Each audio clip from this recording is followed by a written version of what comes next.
got it.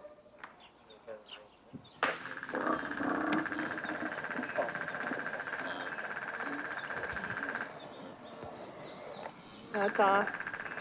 Got it on. Got it off. Putting him down again. You got us in shade. I don't know. I think they could let him get in the sun so we can get a good picture of it. Here.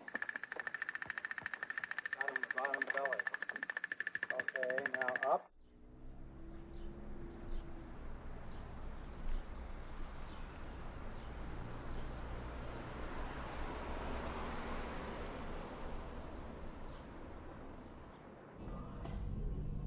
Identification is completed.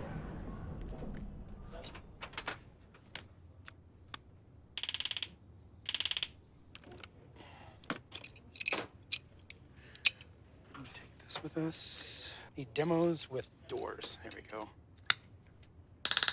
Okay, so now we've got that.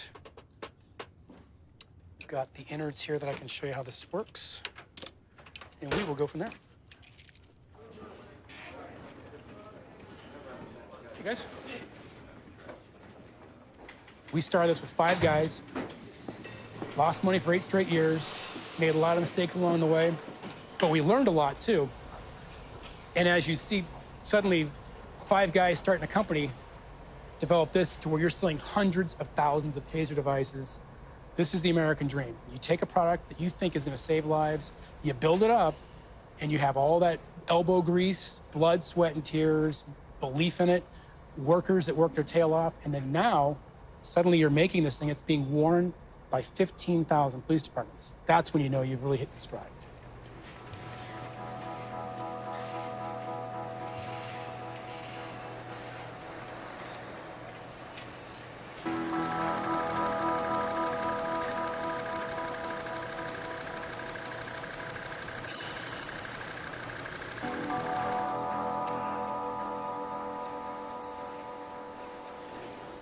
To the outside observer, we're using electricity. That scares people. We're shocking somebody in their minds of people. That scares people. We're using something that's foreign. We've been trained as kids to be afraid of electricity, and yet medical science has used electricity for benefits from physical therapy to inner cardiac defibrillators to pacemakers to helping the brain. There's all sorts of things electricity can be used safely every day. It can also be used to cause great harm when it's used at great levels of power that we're nowhere near. So again, welcome everybody. I'm Rick Smith, and I'm going to start off by just giving you a basic update on some of the numbers. We are now in over 100 countries. We've got 16,400 agencies, over 500,000 weapons now deployed. Over 300 medical studies have now been completed. We estimate there have been over 75,000 incidents where tasers have been used to save people from potential death or serious injury. Very few companies can wake up in the morning and say, we've changed the world. But we have. We have revolutionized the way use of force is being done, and we are going to continue to do that. We believe this is actually a conservative estimate when you consider their minimum. Well, Rick and Tom Smith are the founders of the company, and there were 3 others that were hired on subsequently thereafter. The motivating factor was there's got to be a better way to let technology incapacitate someone without causing death.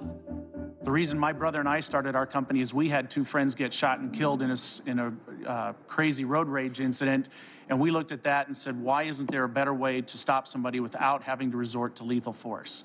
We grew up watching Star Wars and Star Trek and said, why can't we make the non-lethal phaser? And that's what led us to start the company. Got the CEO from TASER International, Rick Smith, here to join us to talk about the new Tasers. Rick, it's great to have you. Welcome. Thanks, good to be here. Let's talk about what this does. Now, it's very low amperage, so it's not harmful, right? Right, won't affect the heart, won't affect the pacemaker, but it causes your body to lock up. It's like, take a computer network. Imagine putting that spike of electricity into it. Right. It's going to send everything haywire. We do the same thing inside the human body, so the brain can't tell the arms, legs, and muscles what to do. And if you can't move, you can't attack anyone. All the research says there is absolutely no evidence that there's any permanent damage or harm at all from this thing, That's right. We've hit over 5,000 law enforcement volunteers, and they've hit over 1,200 bad guys in the field with it. And the wires, it's like mini jumper cables. Right. We launch it out, we make the nice attachment, image. Right. and, well, it's descriptive. And, What's to stop a perpetrator from breaking those wires off? The 50,000 volts that's going through his body. By Tom Smith's count, more than 500,000 law enforcement officers in the United States now carry tasers. He and his brother Rick have taken what began as a backyard experiment and built it into a policeman's weapon of choice. If we can just temporarily take away control of their body and get them under control, it's about as nonviolent as you could get.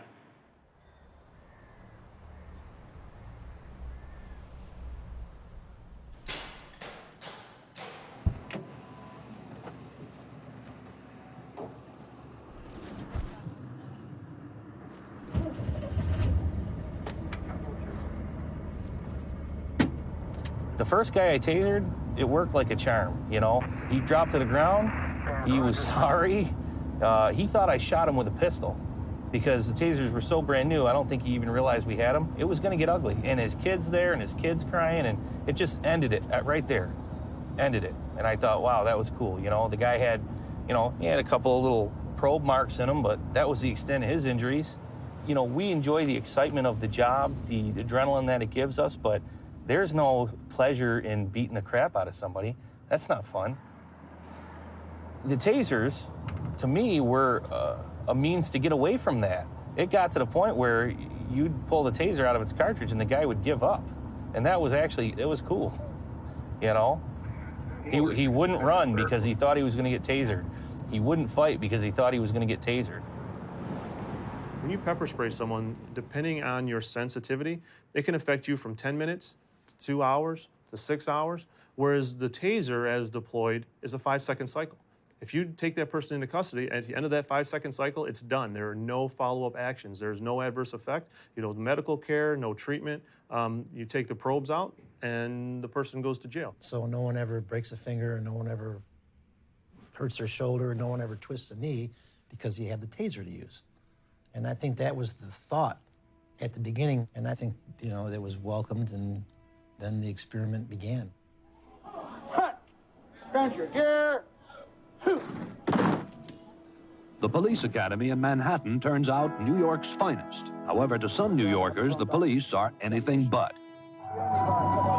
The most common explanation advanced for police brutality is the terrible stress of police work. Exposed to violence daily, some officers themselves can turn violent. The violence here comes on the heels of a racial confrontation in which one black youth was killed. We have to be ready to respond to violence.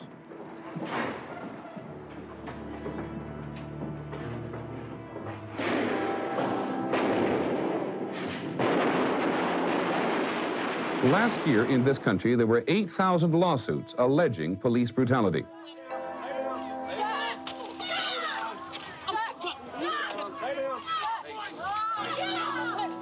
Pepper spray doesn't work on everyone. Everyone's senses are different. Everyone's bodies are different. It's going to be the officer's job to get this person under control. There was certainly a need for something in between. For some departments, the answer in part may come from non-lethal weapons still being perfected, like a so-called glue gun that shoots out a sticky foam, or a laser dazzler, which disorients a suspect.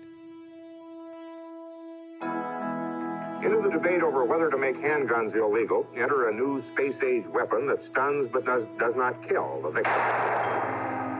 We are now selling it to the public, and we feel that it is a very suitable replacement for the gun.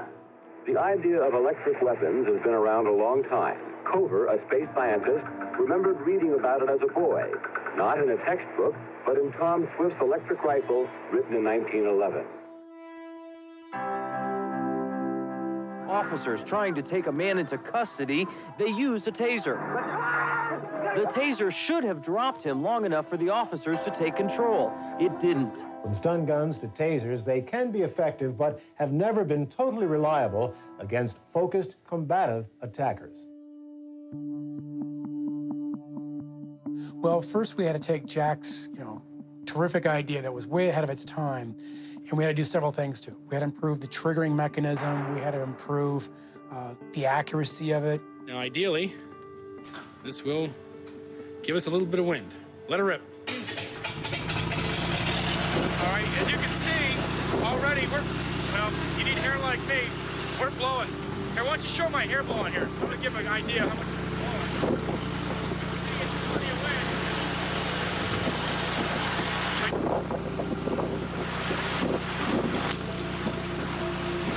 top paddle in the wind. Yep.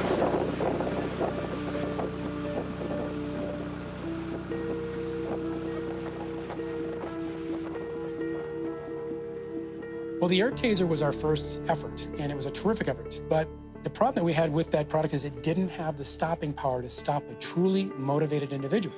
We want you to attack the camera. We could see motivated individuals fight through the effects. In other words, it was sort of a pain compliance tool. Come get me, come get me. All right. Okay, Lieutenant Conley, here we go. Once you get focused, get focused, get focused. Woo! Of course, the best is something.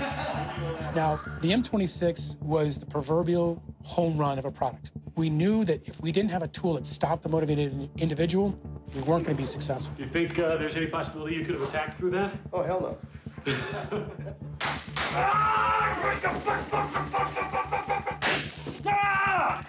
The M26 stopped motivated individuals. I mean, clearly. That was like the holy grail. So we knew we were onto something, and the word got out, spread through law enforcement community. And we would fly in and do demonstrations with law enforcement. And we'd say, look, bring your toughest guy, the stud. There's guys that can take pepper spray. They can take stun guns and, hit themselves with it, and they could fight through it. We would hit these guys with a taser, drop them to the ground.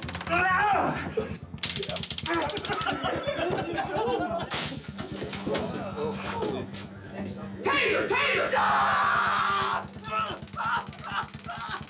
Right. Come on, fight it! Holy shit! Holy shit, motherfucker! You can fight right now. No, I don't want to fight. I'm done. Motherfucker! I just came in my pants. They'd be coherent instantly after the effect, and they'd look at us with this dazed look of, holy cow, you stopped me. Couldn't do a thing. Helpless, absolutely helpless. If I meet the guy that can stand up to that, I'll turn in my badge gun and become a florist. Oh, man! When those agencies adopted it, they then would go to test and evaluation field studies. And that's where you put the rubber to the road.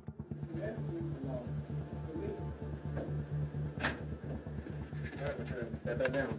Put it down. Set that down, buddy. Put it down. Set that down. You have a paper drop that night. Last hit. Set it down.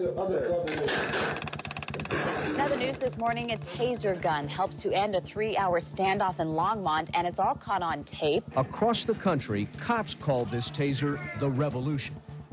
Issuing tasers, Miami Police Department went for 20 months without discharging a single bullet at a citizen. Well, it gives us another option besides lethal force, and in this case, it worked perfectly. The media picked up on that eventually, and we became very successful with this tool that was using neuromuscular incapacitation. No other company in the world has it. The technology. TASER International is in the business of protecting life and protecting truth.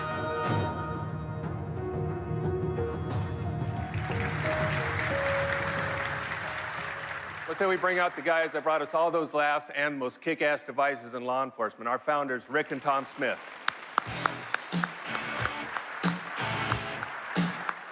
Rick and I would like to thank all of the TASER employees, from our board of directors all the way down to everybody on the production line, and all of you as instructors that deliver the training that's required for this to be successful. Thank you from us. Enjoy the conference, and thank you for taking your time to spend it with us here this morning.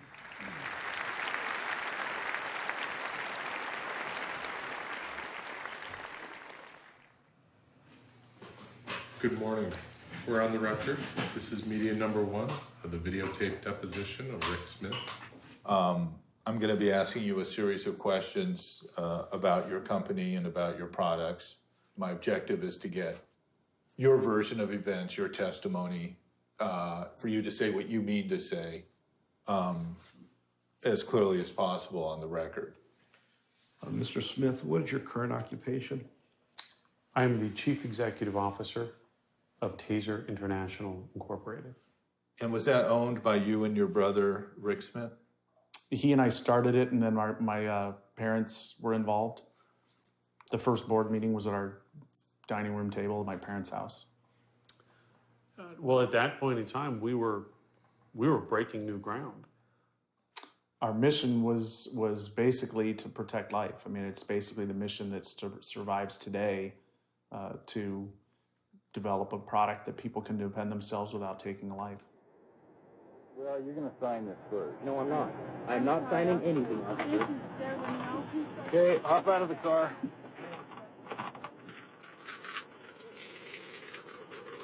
Turn around, put your hands behind your back. No, I'm not. Turn around, put your hands behind your back now. What's wrong with you? Turn around. Turn around. What the heck's wrong with you? No! No! Down on the ground. No! Good! Down on the ground. Good! Good! Stay down. Stay down.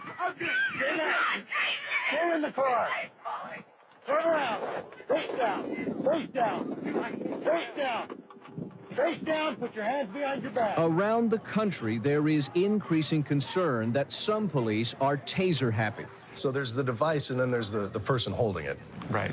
Because cops figure, hey, no muss, no fuss. Just pull the taser. How do you deal with the lazy cop syndrome, they call it? We spend a lot of time in our training of law enforcement officers trying to avoid what we call taser dependency. That's our technology. It's like our baby. And when it gets misused, it does hit you in the gut.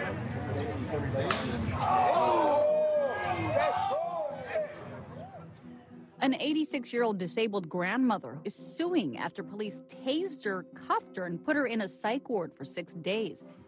About 1 week after learning from CNN that police tasered a 6-year-old boy in one of its elementary schools, the district said no more. In a letter sent to Miami-Dade's police chief, the school superintendent asked that police, quote, refrain from deploying tasers against elementary school students. So that leads us to our last call question. Should police be able to use tasers on children? Give us a call at 1-800-807-2620. You gotta use common sense first and foremost, but we've got clear guidelines on when use of force can be used. That's gotta be met, bar none. Otherwise, we've got a clear civil rights violation. So whether they're 33 or 10, firearm in that hand, an edge weapon, age is really not much of an issue at that point. It can weigh into the thinking. But that pregnant woman with a gun is just as dangerous as that ex-con that's 25 coming out of prison. Okay.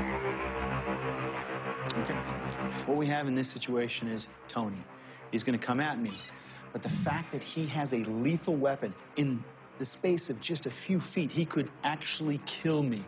And right now, I have a less than lethal option in my hand.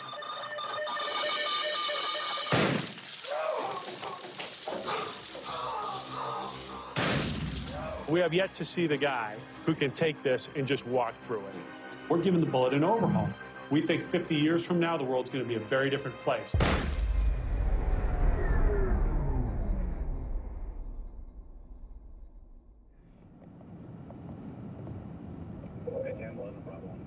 It could go from you having a cup of coffee, driving down 14 Mile Road to 30 seconds later, getting a call and standing in front of some crazy guy with a knife, walking down the street naked, you know? I mean, and now, I hope, getting back to your mindset, I hope you have a clear head today, because now you have to make a decision. You have to make it now, you know? You can't let this guy hurt you, and you can't let him walk down the street, you know, and possibly hurt somebody else, you know? So you have to make a split decision. And like Matt said, you have to always get it right. We're not given a whole lot of leeway for being wrong out here. I always found that interesting, where you can argue a case in court and the judge can come back in 90 days with an opinion. Whereas, you know, we go to a situation and you have to decide right now if you're going to make an arrest, or if, you know, someone decides to resist, what level of force you're going to use. And if it's improper, then you have to deal with the consequences.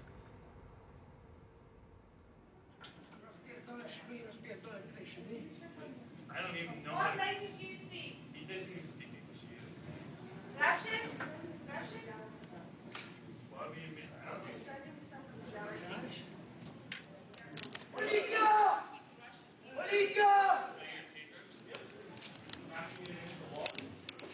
Are you, sir? He speaks Russian and that's it. No English.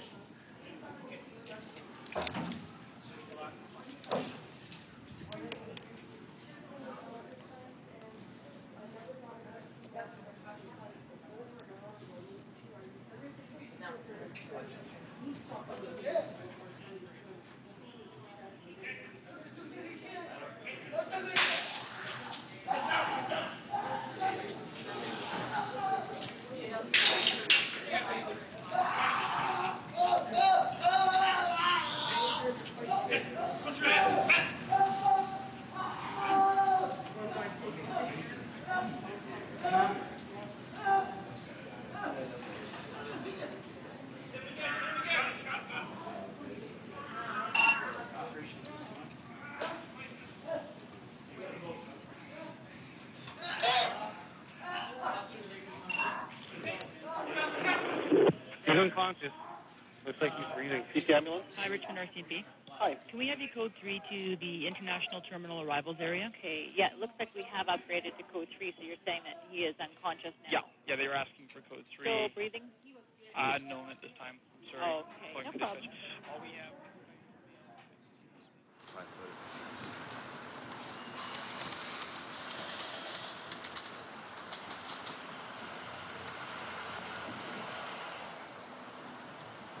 The last moments of Robert Jakanski, captured by a bystander. After arriving from Poland on his first ever plane ride, he's been waiting 10 hours for his mother, who told him to wait in the baggage area. But she couldn't go in there, couldn't get a message to him, and finally went home after being told he never arrived. We showed the tape to retired Superintendent Ron Foyle, a 33-year veteran of the Vancouver Police. I don't know why it ever became a police incident.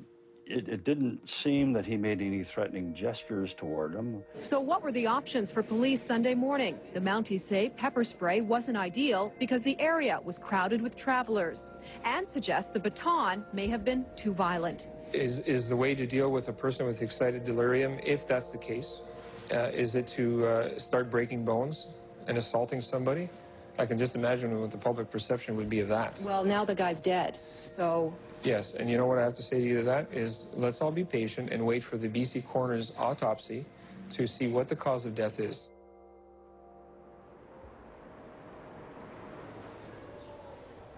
It's the press perspective, and we know that going in. We're not ignorant. We know they're not going to talk about 1,000 planes landing safely every hour. They're going to talk about the plane crash or the near miss. And that's what we're dealing with really in TASER issues, is that we don't get to see the 617 deployments a day in the United States, in which 99% of those result in a terrific outcome, saving a life, potentially reducing injuries to the officers and suspect. We're going to deal with that one near miss, or we're going to deal with that particular controversy issue, and that's all we focus on. It shocks people's, and I hate to use the pun, but it shocks people's acceptance sometimes, because they just don't understand that electricity can actually be used to save someone's life. 6 months have passed since the world watched and re-watched the last moments of Robert Jakanski. The weapon was fired 5 times for a total of 31 seconds, 20 of those while Jakanski was already on the ground with the Mounties on top of him. Commissioner Thomas Braidwood is holding a 2-stage inquiry, first into the safety of tasers generally, and second into the Jakanski case specifically. One of the greatest things about inquiries, and this is the case no matter whether the government ignores recommendations or not, is that you actually get to find out what happened. Robert Jakanski was a young Polish man who was coming to Canada from Poland to be reunited with his mom, and he was going to live here.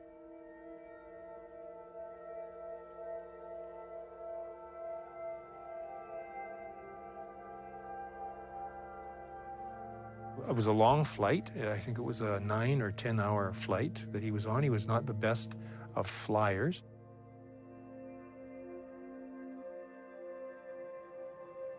And when he landed, he got lost. He wandered around in the baggage claim area of YVR, the Vancouver International Airport, for another 9 or 10 hours.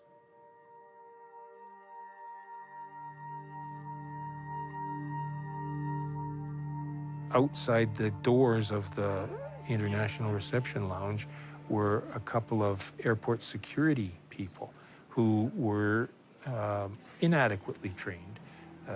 They marched back and forth in front of the door like little soldiers, and they never engaged him. His impression was, and we found this out later when his speech was translated, he was saying to them, "So you're going to keep me in here? So you're not going to let me out?" Eventually, he got so frustrated that he became quite disruptive in the airport. He's sweating, he's pacing back and forth, he's throwing furniture around, he builds himself a little barricade at the front door of the IRL out of a couple of tall chairs.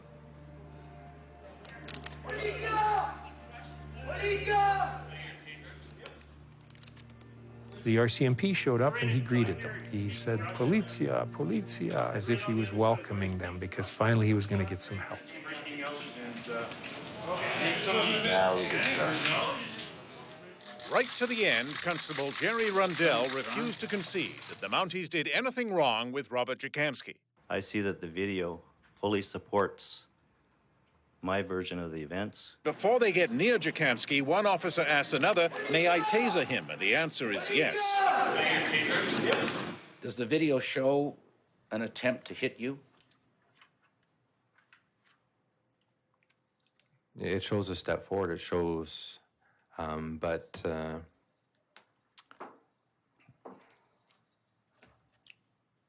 attempt to hit us, the whole interaction, the whole movement forward.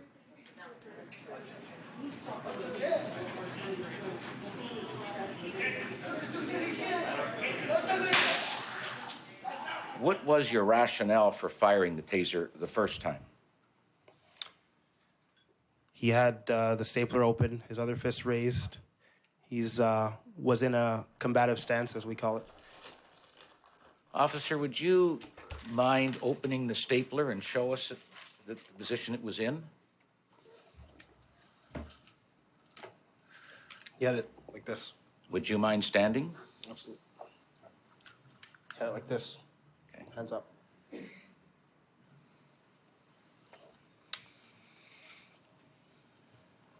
And given all of the four officers and the tools and the distance, that's what scared you? That's what made me fear for the officer's safety, yes.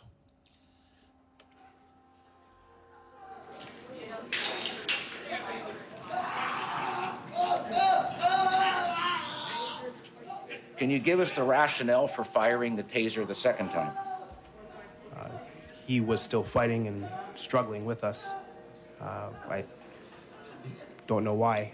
He was not under control. He was fighting us, so that's why we had to use it. Well, sir, he's not fighting with anybody at the moment that we're looking at right now at the end of the first taser, is he? No. You call ambulance. This gentleman's been tasered. Copy. I can't say that I could have done anything differently. And that's unfortunate, but that is how it is.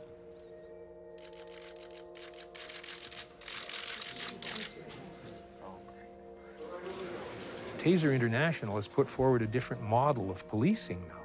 Now they're telling police people that the best way to police is at the end of a 35-foot wire.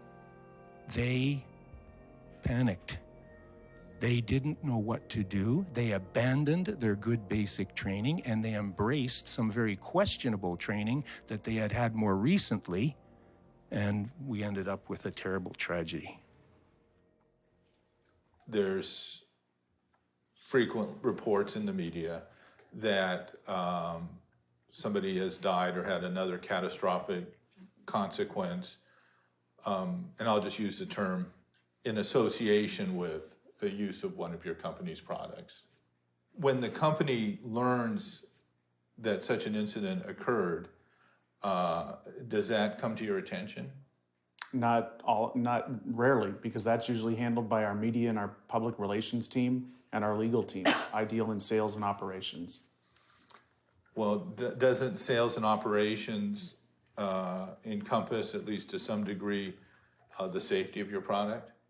No, that's handled by, again, legal and medical, which my brother handles. When did you first begin to receive notices of taser-associated deaths? And what I mean by that is deaths within a reasonable proximity of a taser application. Objective form.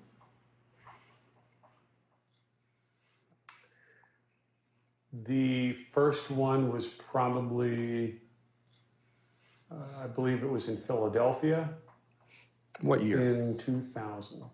For Taser's Rick Smith, sales and profits are skyrocketing, but so is another statistic, Taser-related deaths. The company says the Taser is not to blame because most of the victims were already fighting with police, or were delirious, or were high on drugs. Of the cases that we've seen, we strongly believe, and our medical experts strongly believe, the Taser had no causal effect in those fatalities. The application of the Taser, I believe, was the trigger factor or the stressful event which stressed an already damaged heart to the point where it went into cardiac arrest. The Taser is what triggered his heart attack. Definitely. So when Dr. Kaur says the Taser triggered this man's heart attack, you think that can't happen? I rely on the advice of medical experts who have told me there is absolutely no basis to conclude the Taser contributed to this death. Dr. Jeff Ho has conducted several research projects on tasers at the University of Minnesota. None of the research that we have done to date, and ours is all human research to date, has found a connection between the application of a taser device and someone dying suddenly or unexpectedly. We're talking about the effects of electricity. Those are largely instantaneous. And now with over 1 million human exposures, I don't think that there's any real room for scientific debate. Happening right now, a Taser death investigation in Robeson County. Debate in Fort Worth lingers over the use of tasers. 5 people died after being tased by police. 15-year-old Brett Elder died early Sunday after being tasered by police officers. None of these cases has the person died while being hit with the Taser. You're saying that this was a coincidence? They would have died anyway? In every single case, these people would have died anyway. The company insists that the Taser is safe, and the police, in their training, are told they can rely on that claim. The fact is, no one has died as a result of having a conducted energy weapon deployed on them. Imagine the scrutiny a small company like us had, that if we didn't have the science and facts on our side, we wouldn't be here having this conversation, would we? We haven't. That's why I'm still here talking to you. Come on, Phil. Sorry. We're fine.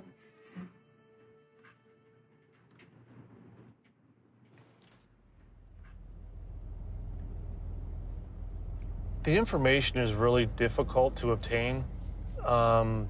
Statistical data relative to Taser deployments it seems to be closely guarded. And the only place that we were able to even begin searching for data was from Taser. And they were still of the opinion, and still are of the opinion, that their product doesn't kill anyone.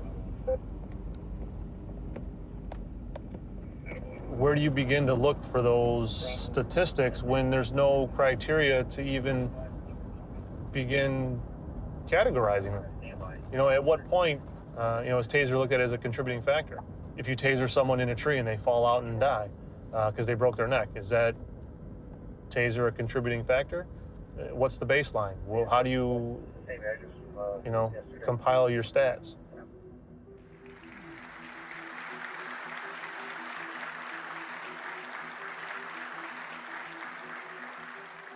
Even some of the more vociferous critics have now come to understand that Tasers are an important part of the police toolbox. Well, today, with over 300 medical studies, Tasers are by far the most studied force option in existence. Far more than pepper spray, far more than batons or impact weapons. And we continue to see those studies come back and show that the safety record is pretty incredible. First, I'm going to have a little fun, and I'm going to show you this is a highly doctored photo. I'm going to test your mental acumen this morning. I'm going to see if you can spot the danger in this photo. If you say it is the shark in the water, you are dead wrong, because in fact, the danger in this photo are the coconuts in the palm trees. Because as funny as this may sound, falling coconuts kill 15 times as many people each year as shark attacks. If there's something that captures your imagination, it's the shark in the water. Well, in fact, the biggest risk is drowning. There are thousands and thousands of drownings every year. But as human beings, we tend to focus on things that perhaps capture our imagination more than the facts. And that's something we see happen with tasers out in the public media.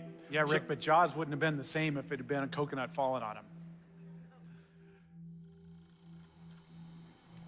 honestly.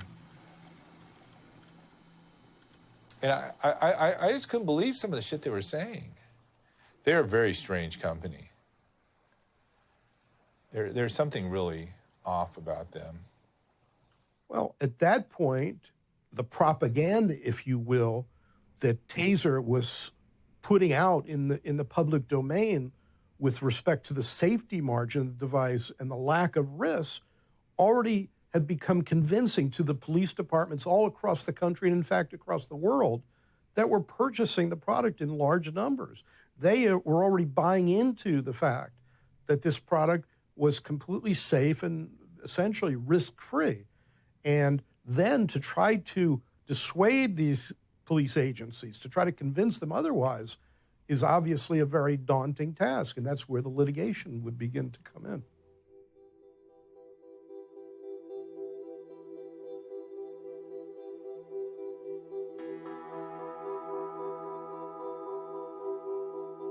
We didn't have a theory when we first started. We had no conception whatsoever of what might have been the reason why we believed the TASER caused this death. So we were dogged in our determination to try to come up with an answer to explain the death.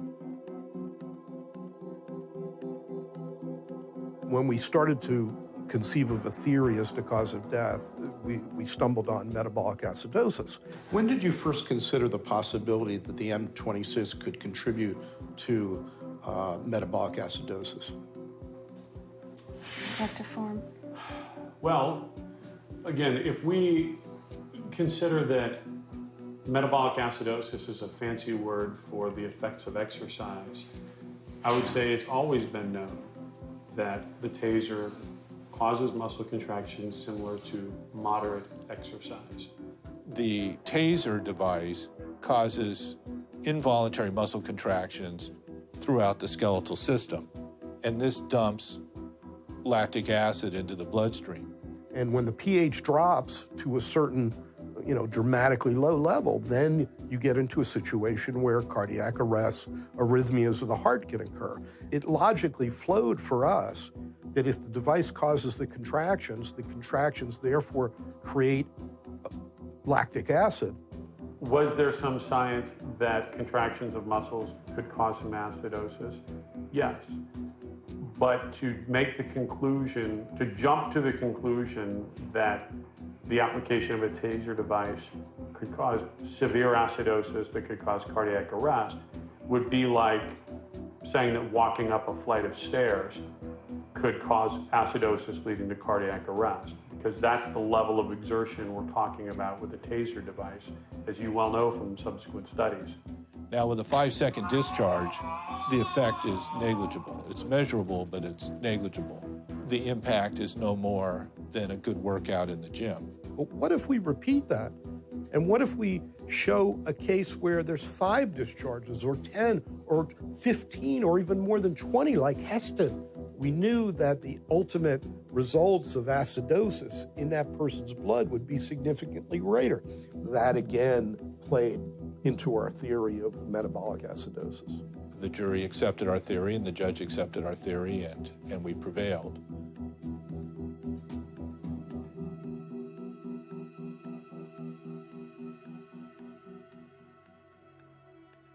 Historically, as we've talked about this, our record has been 127 case dismissals, and we've suffered 1 courtroom loss. Well, we've had an important development in that case. We told you we would appeal it, and we did.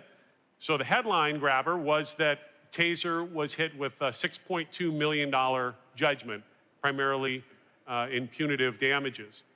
Well, very quickly, the punitive damages were thrown out, and the case was reduced to $1.7 million. We then took the case on appeal, and we just last week found out we prevailed on 3 out of 4 issues on appeal, and the $1.7 million has now been reduced to $150,000. So this is a huge success for our legal team, and frankly, I think for law enforcement in general. We believe that it paid off, that we continued to defend ourselves and our technology.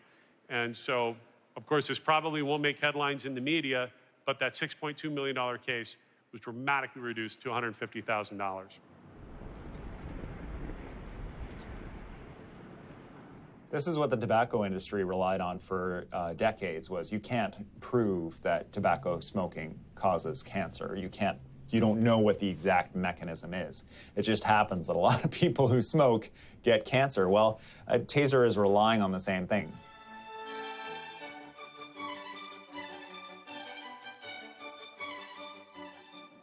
The Standing Committee on Public Safety and National Security, meeting number 13. And we're going to be discussing today tasers. And we'd like to welcome to our committee from Taser International, Mr. Tom Smith, the chairman. We'll begin with the official opposition. Mr. Desange, please. Are you suggesting to us at all, and if you are, I want you to admit that, are you suggesting to us that while 300 people have died in North America, 17 of them in Canada, subsequent to them being tasered, that tasers have not played any part whatsoever in their deaths? Again, I would suggest that you have to look at the scientific research that has been done today. I've been tasered myself, and we rely on the scientific experts to look at the data. And in terms of the studies that have been done, we have not seen anything conclusively that has come back scientifically that has said a taser has killed. There are less than 30 cases where the taser has been listed as a contributing factor, meaning it's listed along with other devices, but that is completely different than saying the taser caused a certain outcome. Are you then suggesting to me that the 270 that have died, other than the 30 that you say may have been contributed to by tasers, that those 270 would have died regardless of whether or not a taser was used? Well, sir, I'm responding to the medical community. I'm asking you a question. Give me a question in layperson's answer in a layperson's language. Are you suggesting then that those 270 would have simply vanished even if taser had not been used? I'm telling you the research that was done on those particular cases has shown that the taser did not cause nor contribute in those 270 cases. And they would have died regardless? Well, I'm not going to make that statement, but I'm going to tell you the research that has been done claimed the taser had nothing to do with the outcome of those tragic incidents. I'm trying to get this for the court reporter first.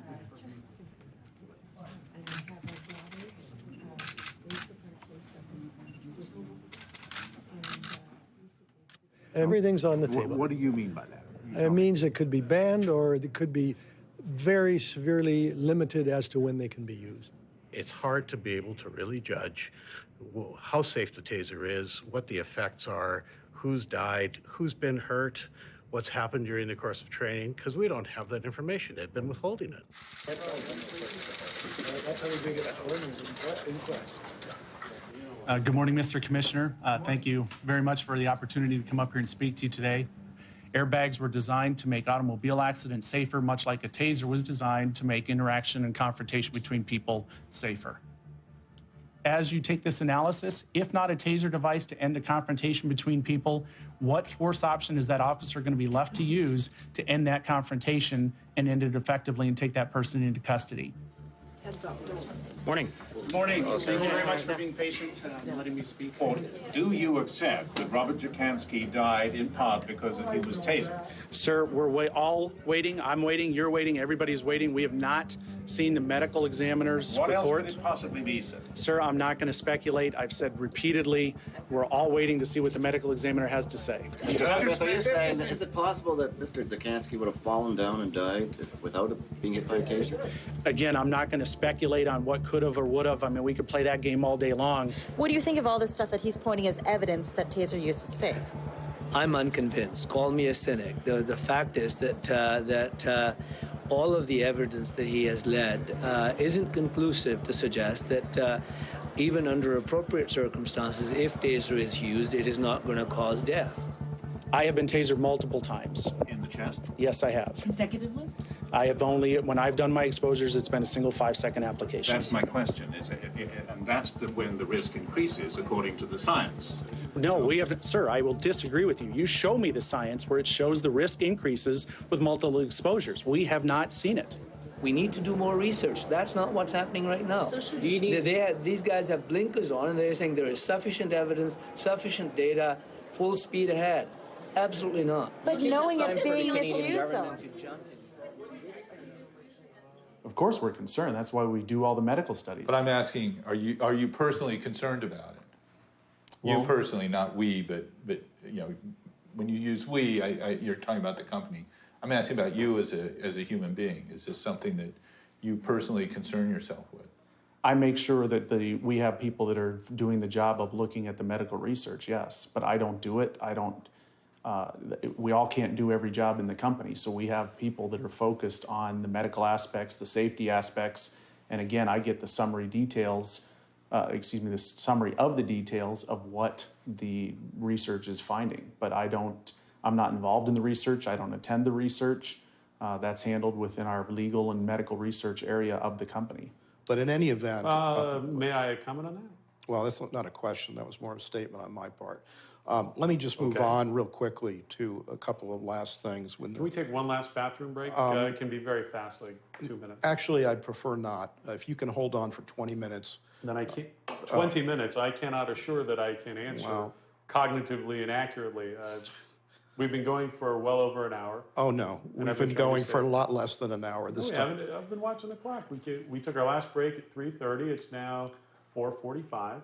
Well, so if that was a 10-minute break. I'm going to insist that we continue. I've given you plenty of breaks today, and I think it's been more than reasonable. I just got a few more minutes of questions, and I have a flight to catch, as you know, and I want to finish.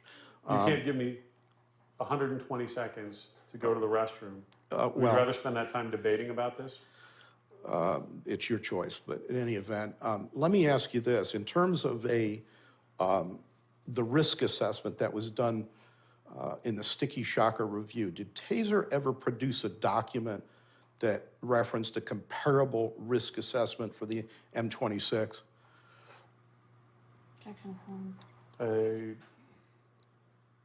I don't know what you're talking about, but if you have a document, I'd be happy to look at it. We have a compendium of studies and documents related to the M and X26 runs into probably over 3,000 pages right now.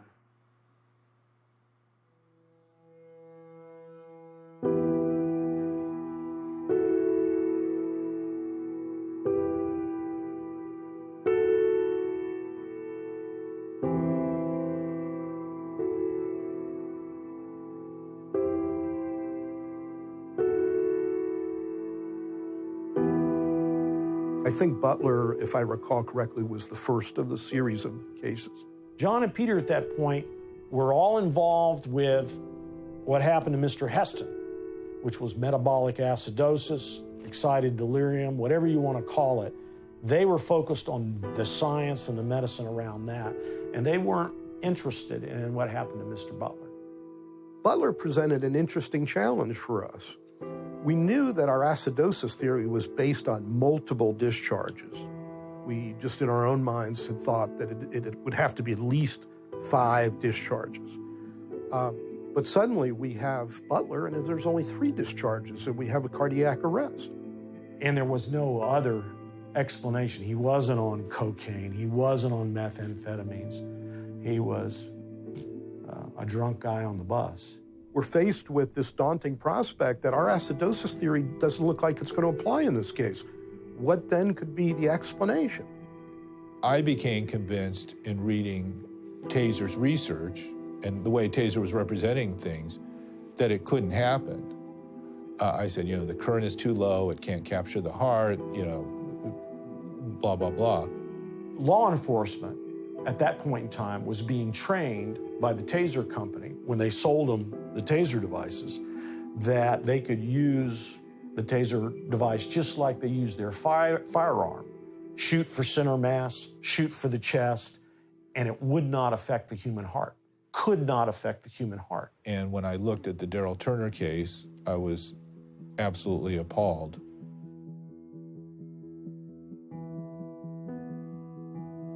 Turner case was an extremely important case.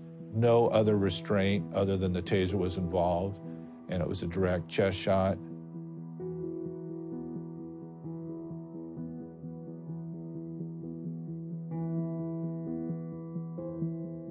He came out of the back room. He's wearing an undershirt. Daryl knocks a stand off of the counter. Just as this is happening, Officer Dawson pulls up, and he can kind of hear the row from outside. And he comes in, and you see clearly on the tape, he's pulling the taser as he's just walking in the front door before he knows anything that's going on. And Daryl's kind of standing in a corner, and you'll see it very clearly. And Dawson just walks up to him, and Daryl's just standing there, and you see the laser sight right on the sternum. And then Dawson pulls the trigger from 4 or 5 feet, and then Daryl does the walk and staggers away, and you can follow it on the different cameras. And then he collapses off camera. There's 2 cameras on each of the front doors, and he's right underneath them. And then you can see what the timing is before the fire department and then the paramedics show up. And then they take him out on the gurney, and he's dead.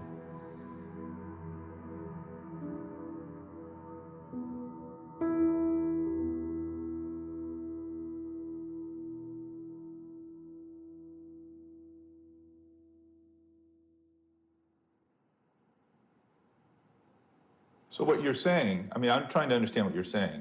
What you're saying is that the use of the taser had nothing to do with the cardiac arrest in this case, that Daryl was about to collapse into cardiac arrest anyway when Officer Dawson walked into the Food Lion, and then he did, and it just had no causal connection to the taser application. Is that your testimony? What I'm saying is that, to the best of our knowledge, this does not appear that the direct electric effects of the taser would be the most likely cause of the cardiac arrest, and that this case is more similar to the cases of sudden cardiac death in high school athletes, i.e. related to the physical stress of the situation and other factors. I'm sure it's not a fully understood phenomenon why young, otherwise very healthy-looking people collapse and die during physically stressful events. Were you aware of the case of Daryl Turner? I don't recall the name.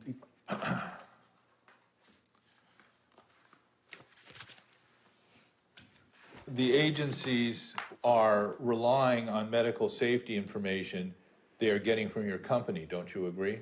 Objective Foundation. They're relying upon the full gamut of training, research, their trainers' inputs, use of force policies, civil rights, and then their own community standards. And then we want the instructor to go back to their agency and formulate their own policies. Right, but don't you believe that they are taking into account the representations that your company is making about medical safety? Objective Foundation.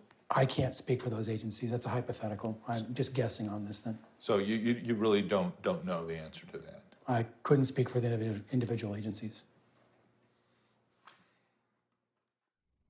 I don't know if there was any one thing that convinced us, but roughly around that time, we got in touch with Dr. Douglas Zipes. And that was a seminal moment in this litigation.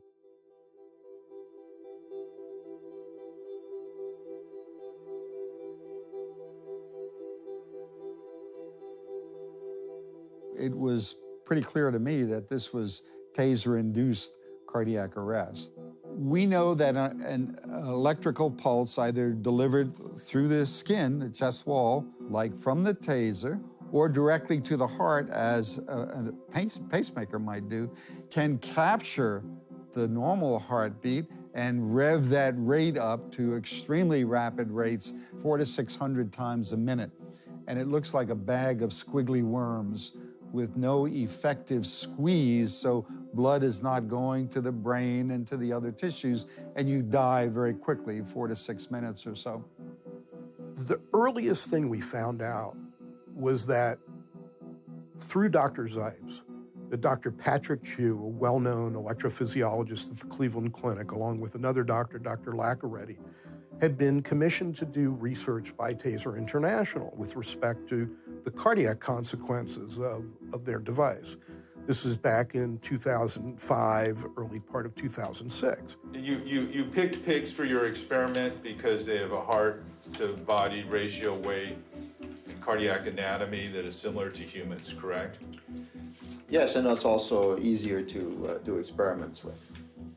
They were getting effects from the taser discharges on a swine model, which indicated that cardiac capture could occur. Cardiac capture being the precursor to ventricular fibrillation and ultimately cardiac arrest. When we've gathered all our data from the experiments, we presented that data to TASER. When the science started coming out, it showed that there were very substantial risks to this device. What was their response? I don't recall exactly what their response was. I seem to remember that they were appreciative of the results and thanked us for the project. If you take Dr. Chu's statement at face value, they knew as early as 2005, sometime in 2005, while the research was being conducted. But certainly when the paper was published in 2006, they knew that this risk existed. And at that point, they did nothing.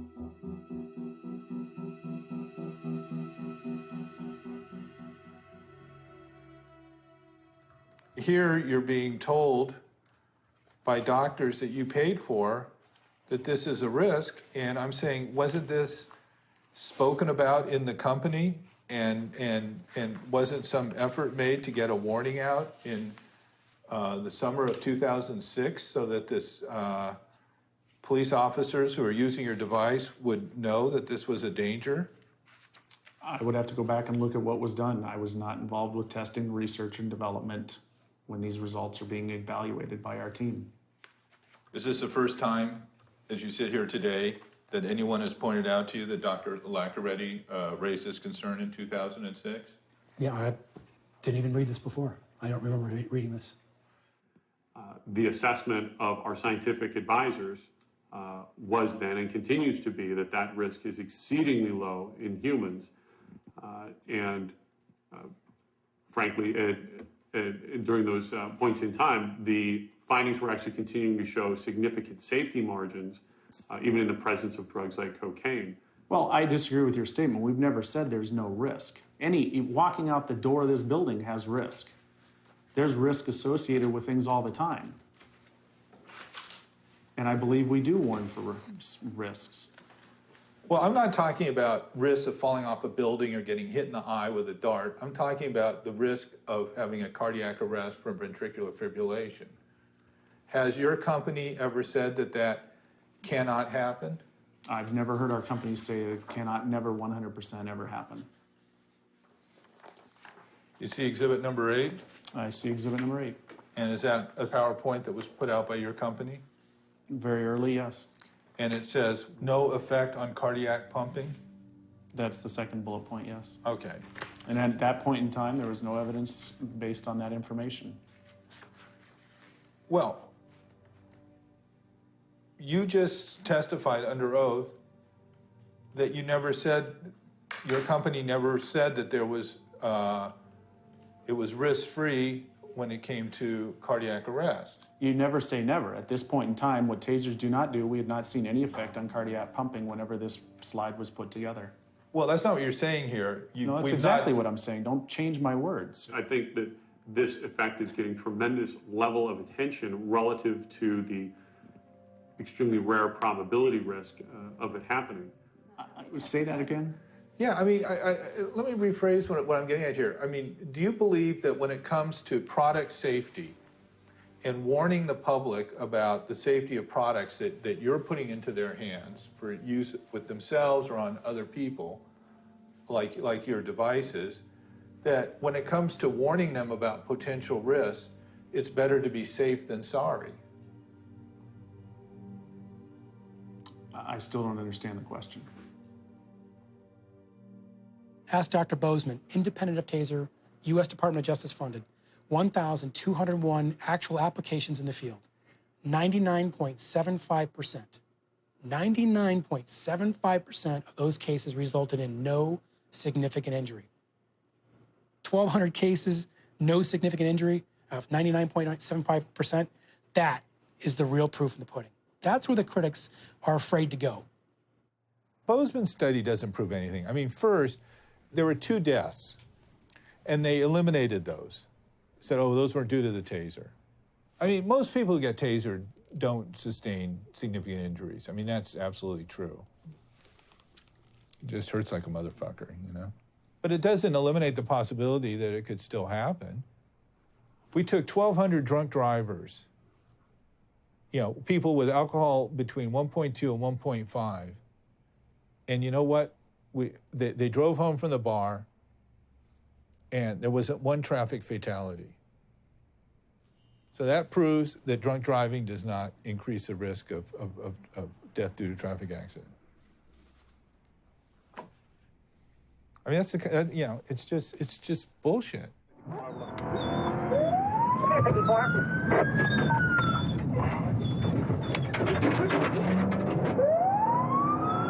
254 Moberly. 254, go ahead. Time stop vehicle, South Williams, near Carpenter, stand by.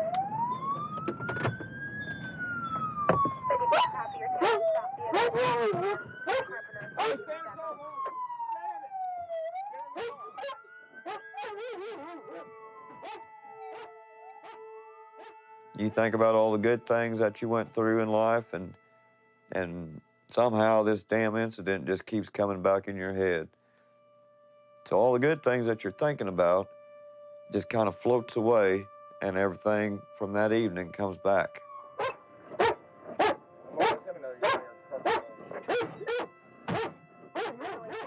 Stanley gets out of his vehicle. He parks right here, which, as you can see right over here, behind this tree, is where Stanley lives. I heard sirens, and I opened my eyes. I just laid down, and I opened my eyes, and there was lights shining in my bedroom. Stanley's here. He's going in and out of his pockets. He's non-confrontational. The officers allow him to go in and out of his pockets until the officer walks up and starts talking to him. Stanley reaches in his pocket a few times, I think no less than 6 or 7 times. And he's trying to make a call to his mother, who's in the house, to let her know that there's a traffic stop or something's going on out here. I did not grab my cell phone, and I was out the door before he called. When I walked across the street, his face lit up and said, "Mom." He was already standing outside. He was calling me. And he saw me in the middle of the street, and he said, "Mom." And I asked the officer, I said, "What is going on?" He said, "At this time, ma'am, we do not know." About this time, a second car pulls up, which is Sergeant Newbrow, the supervisor, pulls in front. Another car pulls up behind, which is Officer Baird and Officer Dotson. So now you have 4 police officers, 2 canine dogs on the scene of a speeding violation. Stanley hands him a driver's license. Brayfogle steps to the rear of the car to run the license information, while Officer Dotson and Officer Baird are standing up here next to Stanley. For unknown reasons, Officer Baird places his hands on Stanley. Stanley looks, in the video, he looks kind of confused as to why he's being touched. Apparently, at one point in time, 2 or 3 officers had their hands on Stanley and were going to handcuff him. And for whatever reason, they all decided to let go of Stanley. So he already had him in that hold. He lets go of him, and Stanley took a couple steps back. Stanley gets over into this area. He kind of moves out of range from the police car's camera. The dash cam doesn't catch the action that's going on off to the side of the street. There's no dispute on any of the witnesses or anything. Stanley took a couple steps back. He had his arms up in the air, and he said, "I'm going to tase you." We can hear on the dash cam, on the audio recording, you can hear the words, conversation going back and forth, and then you hear multiple different outbursts of screams. 233. 1039 here for KGN. 10-4, Mobley.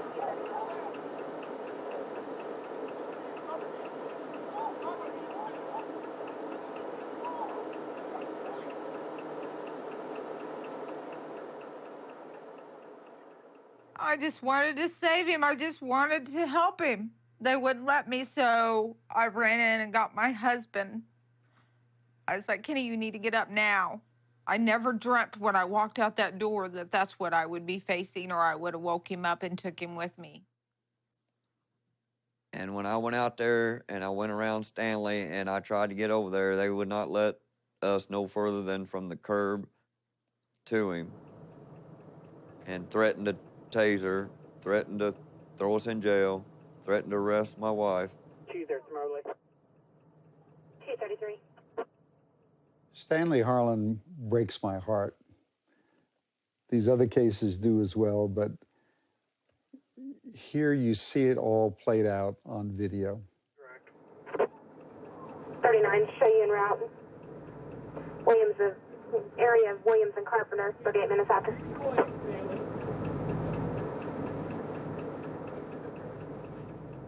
Within a minute or a minute and a half, you see his head go totally back with agonal respirations, and this poor young man is dying. He's got ventricular fibrillation. Send ARCAD, please. White male. Claiming to be semi-conscious, somewhat non-responsive. And as we all stood there and watched Stanley die, these officers stood around there and did nothing.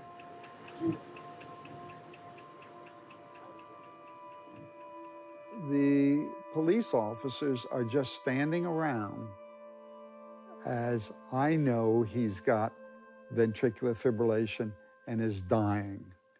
And they don't know that. They've not been taught that, and they don't think of that. And this is a life that could have been saved, obviously. 214, Marley. We need an ambulance to expedite if they're not. 214, they have been advised. I'm on the line with them now. They said they are en route. Just information. Okay, well.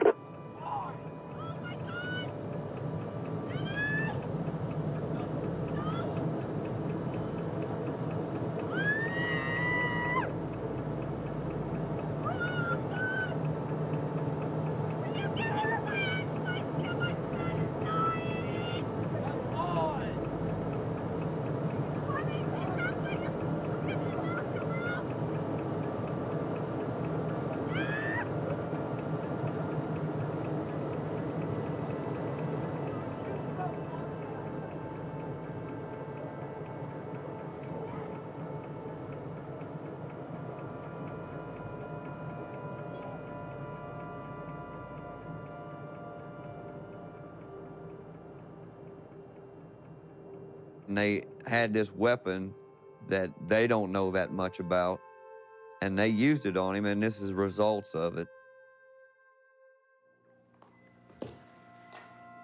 And what is the gist of your disagreement with Mr. Braidwood's findings? I think a lot of them were based politically, not relevant to the facts. What is the politics of this? I mean, politically, to me, means sort of trying to satisfy a constituency. Correct. What's the constituency that? The public of Canada.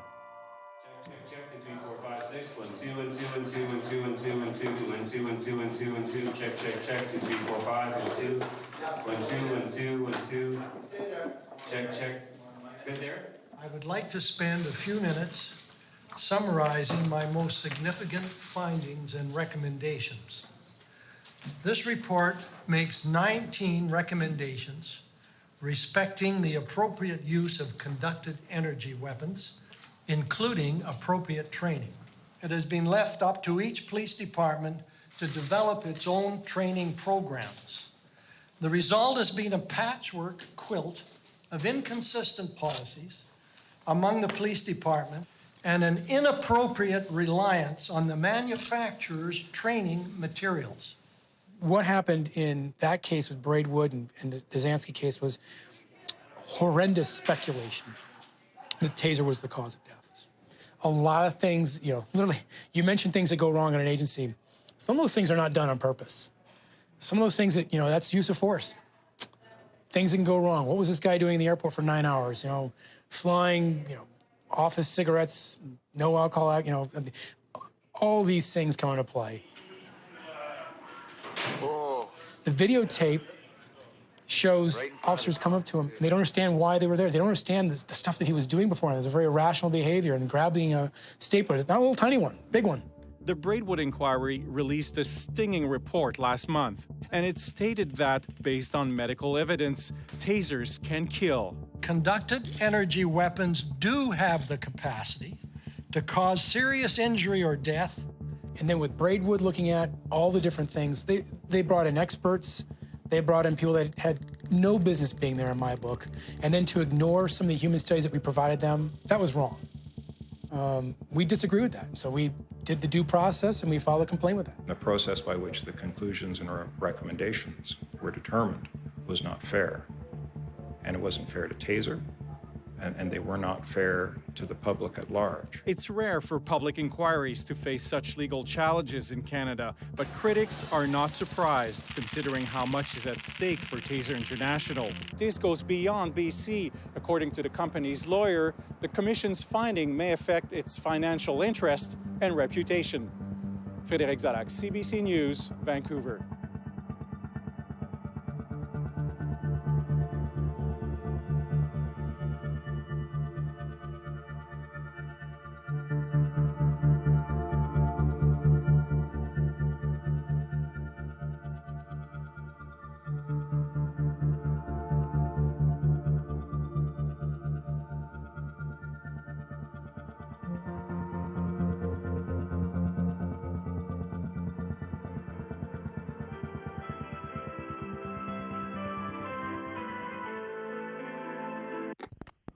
Good day, ladies and gentlemen, and welcome to the TASER International Incorporated Customer Update.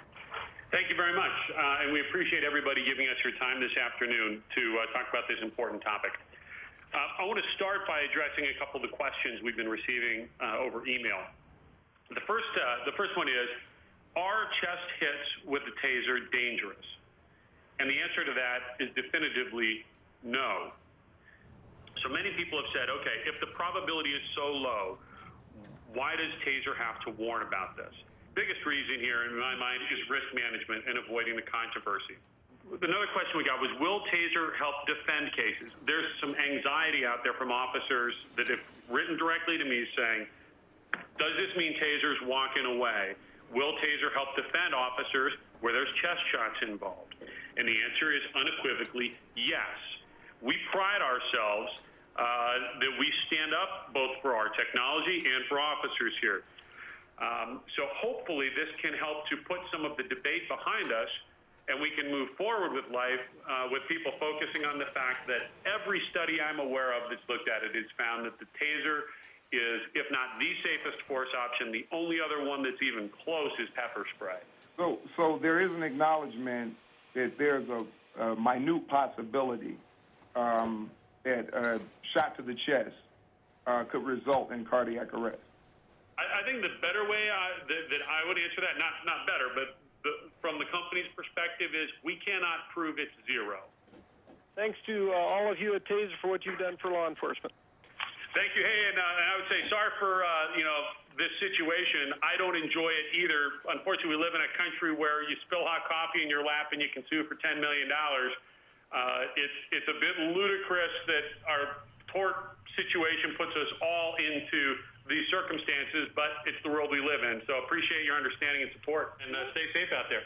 Okay, that's great information. We're a department of at least 13,000 officers. We just want to make sure that we clarify these things. Yeah.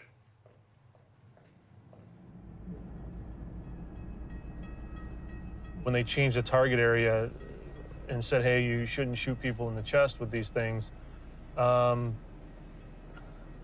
don't, that's kind of made me look at it kind of crooked and say, wait a minute here, why are they saying this? And for all these years, they've said, this is a completely safe tool. and you don't have anything to worry about. We've got all this background and documentation to support our claim. It's kind of a catch-22, you know? Do you use it on the hopes that it works fine and nothing happens, or do you not use it and hope everything works fine and nothing happens? So.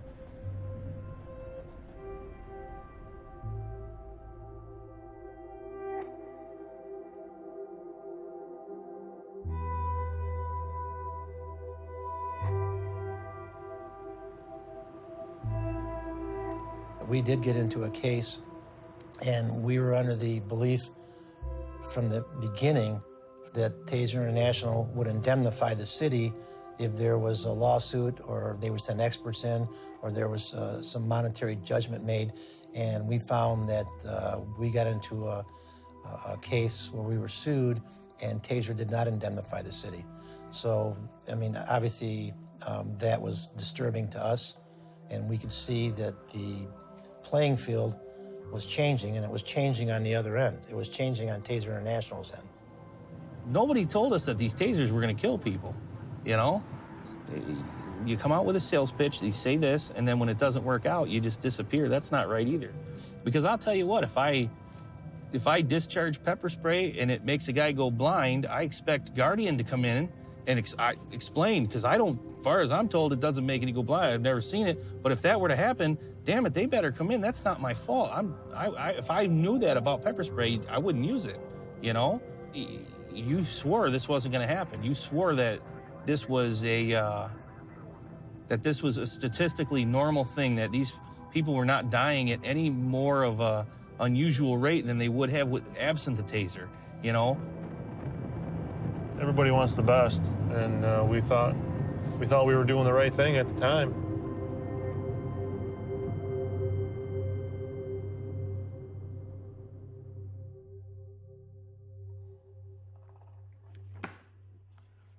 This is the beginning of tape number 2 of the video deposition of Patrick Smith. Now, let's go back to 1993 and your dining room table. Were you doing anything to follow what was happening in research and development? General updates, but nothing specific. Again, we all can't do everything, and that was my brother's responsibility. I trusted him in that role. So what did he tell you?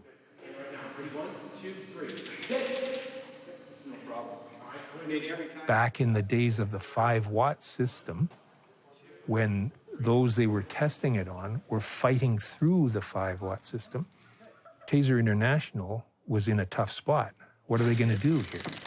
The company was really stretched very thin. It was still a privately held corporation. It had used all its resources to try to get this product to the market. By 1999, they didn't have a viable product to market. They were not getting outside venture capital funding. If the business goes belly up, they lose their parents' money. They had $50,000 in the bank and $2.7 million in debt. They were going to go bankrupt. So you had those discussions with your brother. What was your understanding of what he was going to do? Change the output to have an effect on people who were motivated. And did he tell you how he intended to change the output? No.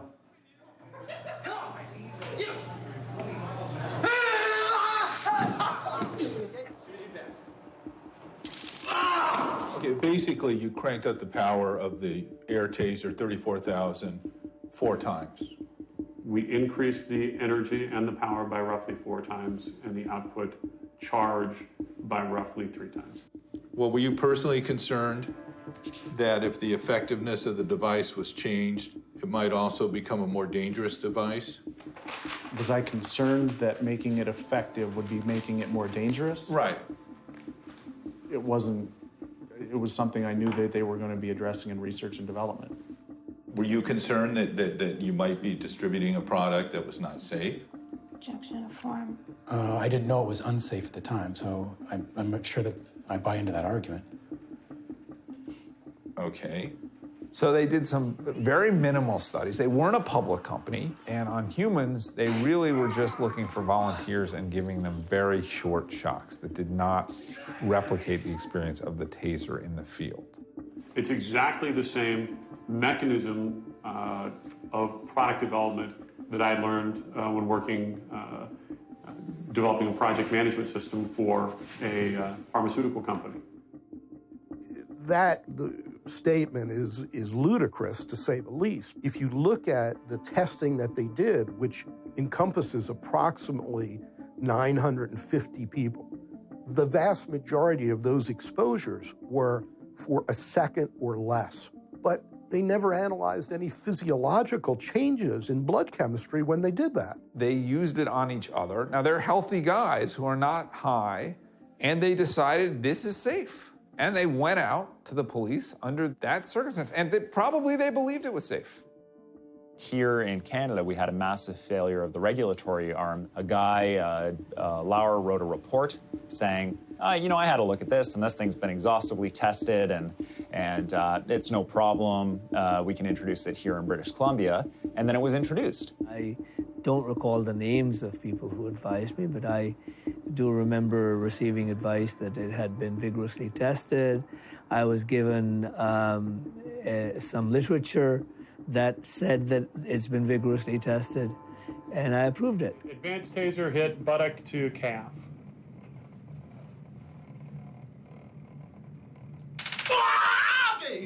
Whoa!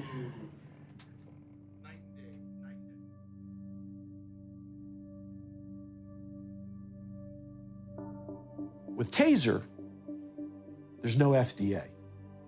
Nobody regulated their product. Nobody told them. I mean, the Consumer Product Safety Administration regulates their product, just like they regulate toasters. With the new TASER X2, more lives will be saved. Officers will be safer on the streets. Injury rates once again will be reduced. It has never been looked at by any electrical standards body in the world.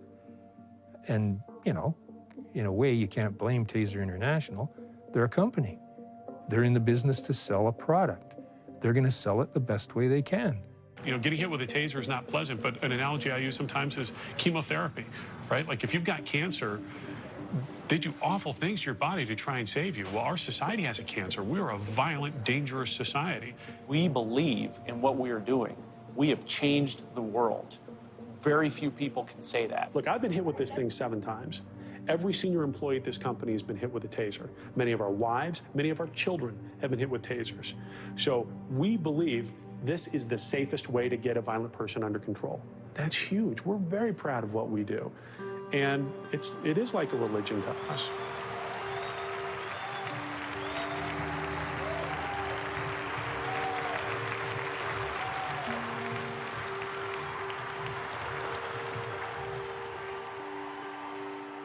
As we sit here today, the result of this work is we've developed a technology that, if you include the M26 and the X26, is deployed by 500,000 police officers in over 16,000 agencies. We've hit over 1 million volunteers and over 1 million field uses. We've prevented conservatively 40 to 50,000 lethal force incidents from occurring.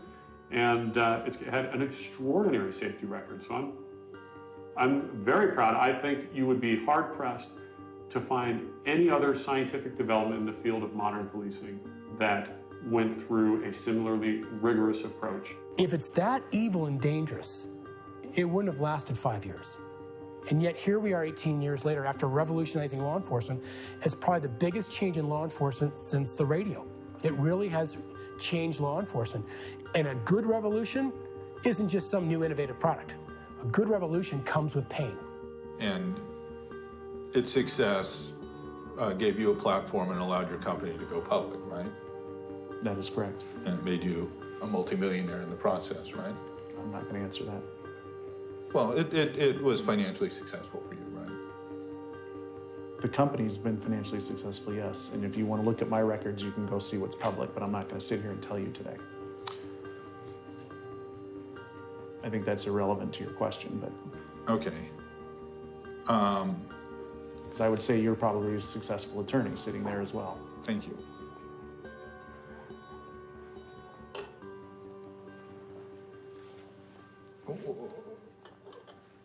Why don't we go off the record? We're approaching sort of the noon hour. On behalf of the RCMP, I want to apologize for our role in the tragic death of your son, Robert Szukanski. A resolute Sofia Szyszowska accepted the formal apology from the top Mountie in BC. We will have to make sure that what happened to my son Robert cannot be repeated.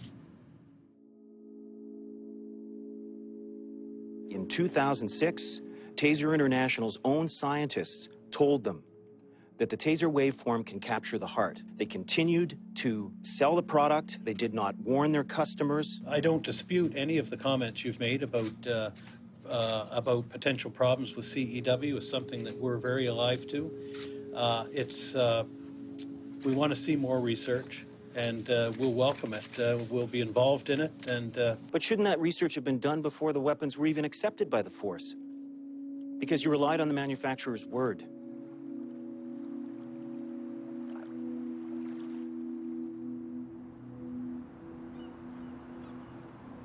You go to the website and it says that they've saved 92,990 lives. Apparently it happens every, I don't know, the next one's gonna be in 4 minutes. I just think that we would have noticed that. I think we would have noticed 92,000 fewer fatal injuries involving police or their subjects. I don't know if other departments have experienced, maybe some of them haven't experienced a Taser death. But you know what? I was a cop before Tasers, and I did it just fine. Since we've made a decision to take the Tasers off the street, we haven't seen a rise in officer injury, or we haven't even seen any difference. I mean, it was well publicized that we took them off the street, and I haven't seen any difference from the bad guys either. So everything's pretty status quo. I don't want to say that I'm not going to offer the best line of defense for my officers, but the officers, they have Tiger lights, they have OC spray, they have guns, they wear bulletproof vests, they have rifles in the back of their car, we have tanks. So for me, getting rid of the Tasers, to me, it was a no-brainer. Daryl Turner, I mean, you look at that kid getting shot in the chest, and then the company sitting there saying that didn't kill him. I mean, what the fuck, Shouldn't we have some control on these weapons? There's no control. There's no government agency. The training comes from the manufacturer who has an interest in encouraging use. Shoot a bunch of fucking electricity in somebody's chest and they drop dead. We're giving cops these things and they're running around shooting people for not signing parking tickets fast enough or something.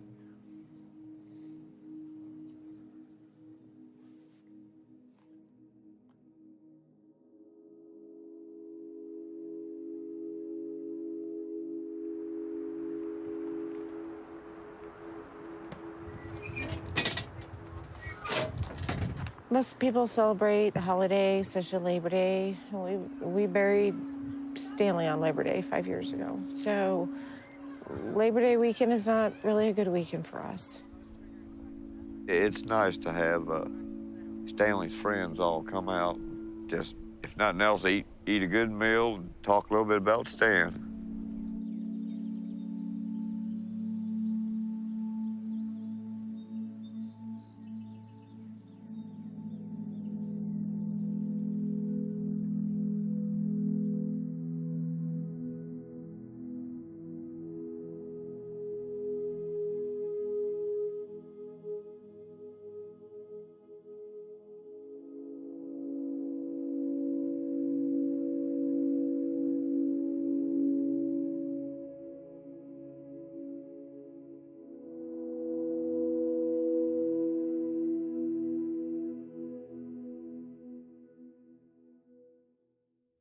Well, first and foremost, someone losing a life is tragic. I lost my father. That's a painful experience. I felt that for years and still feel it, and that was in 2005. So I can't pretend to be in the parents' or the family's shoes when there's been an in-custody death. That's horrible. So I wouldn't pretend to say I know what they're going through, but I know the grieving process, it's brutal. But I would also try and take the perspective of the lives that we've saved from someone having to not use a baton strike somebody, beat them into submission. We do sleep well at night because we know we're on the right path. Really, the future's looking bright for Taser.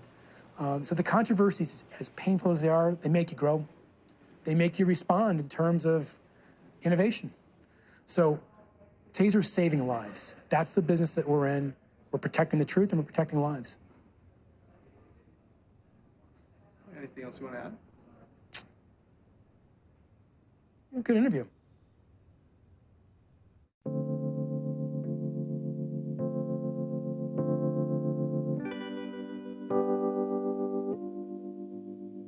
They're gonna have to tear me away from you, 'cause you're the one thing that I can't live